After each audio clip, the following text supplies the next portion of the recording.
The Japanese Grand Prix was a pivotal moment for Yuki Tsunoda. After weeks of anticipation, the young driver was making his official debut in Red Bull colors at his home Grand Prix in Suzuka. This was supposed to be the moment Tsunoda stepped up, showing what he was capable of in one of the most prestigious teams in Formula One.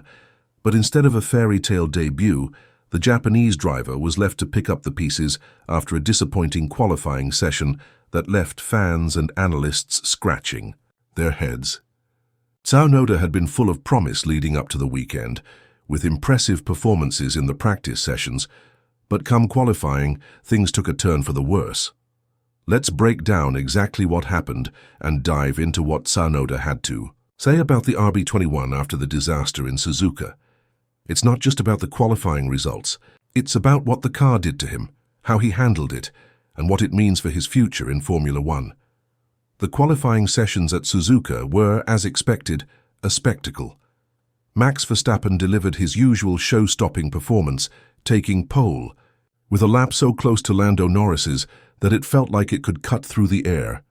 The two drivers were separated by just 0.012 seconds, with Oscar Piastri also in the mix, securing third place. These three drivers represented the pinnacle of precision and performance, but things looked very different just a little further down the grid. For Tsunoda, qualifying at Suzuka was supposed to be a dream come true. He had the Red Bull car, the support of the team, and the energy of a home crowd. In the first practice session, Tsunoda put on a show, finishing 6th and just a 10th behind Verstappen, an impressive performance that had fans excited. But F1 weekends are made of more than just good practice times. The reality of the race weekend quickly set in. The second practice session was a chaotic one, with Jack Doohan's crash, Fernando Alonso's gravel excursion, and even parts of the track catching fire. The session was halted multiple times, making it nearly impossible to gain meaningful data. However, Tsunoda, despite the interruptions, showed that he could still make the most of the situation. His ability to adapt to the chaotic environment showed resilience and a strong sense of the car, even though the circumstances weren't ideal. Heading into qualifying, the mood was cautiously optimistic. Tsunoda had shown great pace and consistency in the previous sessions, and there was a sense that he could pull something special off, and in Q1 he did exactly that. He was quick, sharp, and composed, finishing in 7th place, just 0.024 seconds off Verstappen. To be so close to the reigning world champion was no small feat, especially for a driver in his first official qualifying session with Red Bull. But then came Q2, and this is where the weekend went from promising to disastrous for Tsunoda.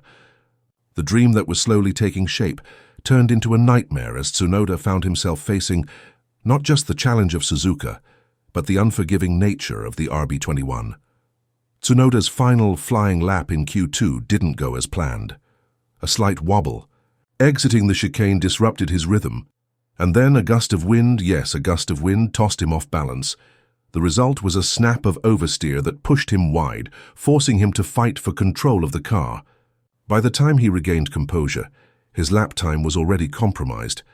In Formula One, moments like these are fatal to lap times, especially when driving a car like the RB21, which relies on microscopic precision for optimal performance. Tsunoda's lap improved, but only marginally, just 0.154 seconds better than his first attempt in Q2. Ironically, this was still slower than his best lap from Q1. He missed out on Q3 by just over 0.2 of a second, the difference between progress and elimination. The garage fell silent and the stands held their breath. For Tsunoda, the dream had unraveled in a matter of minutes. On paper, P15 might not seem like the worst result, but it felt even worse when you consider the context. Tsunoda, the driver who had shown so much promise earlier in the weekend, found himself behind Liam Lawson, who was in a car that on paper shouldn't have been able to compete with the Red Bull in terms of pure performance. Yet there Lawson was, one spot ahead of Tsunoda, reminding him that in F1, the past isn't just behind you. It's right there in your rearview mirror, breathing down your neck. The question now is, what went wrong for Tsunoda? Was it a matter of lack of skill, Or was the car to blame?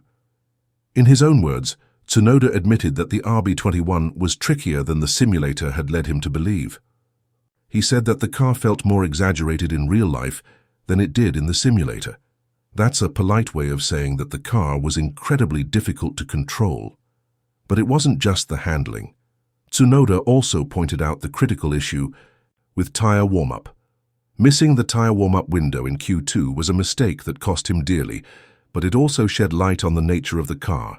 The RB21, as Tsunoda discovered, only works when everything is in perfect harmony. The car requires every parameter to be in sync, and if anything is out of line, even slightly, the car can be unforgiving. This is not a unique problem for Tsunoda. The RB21 is a car built around Max Verstappen's driving style, one that rewards his instincts and his ability to control chaos. But for other drivers like Tsunoda, the car becomes a puzzle that's incredibly difficult to solve. Verstappen's brilliance on the track hides the flaws in the car. When the car is driven by someone else like Tsunoda, it becomes clear just how temperamental the machine really is. Despite all the difficulties he faced, Tsunoda didn't point fingers. He didn't blame the car or anyone else. Instead, he took responsibility for his mistakes and focused on the lessons he learned. Tsunoda admitted that he now understands the car better, which isn't defeatism, but rather the mindset of a driver who is determined to adapt and conquer the challenge. 1. Of the key moments that summed up Tsunoda's performance came after Q2, when he described the RB21 as a car that doesn't make you fast. It punishes you until you either adapt or implode. Tsunoda's struggles in Suzuka aren't entirely his fault. The car didn't make it easy for him, and his performance in Q1, where he was just fractions off Verstappen, shows that he has the raw pace. But when the conditions shifted, the car's demands became too much. The RB21's lack of forgiveness, its obsession with perfection, is what ultimately held Tsunoda back. This isn't just about one race, it's about the bigger picture. Tsunoda's performance in Suzuka wasn't just a reflection of his ability. It was a reflection of the challenges that come with driving a car that's built for one driver and one driver only. Red Bull's success has been so tightly tied to Verstappen that it's difficult to separate the car from the driver. The RB21, much like its predecessors, is built around Verstappen's feel for the car, his ability to master chaos. For everyone else, it's a much steeper climb.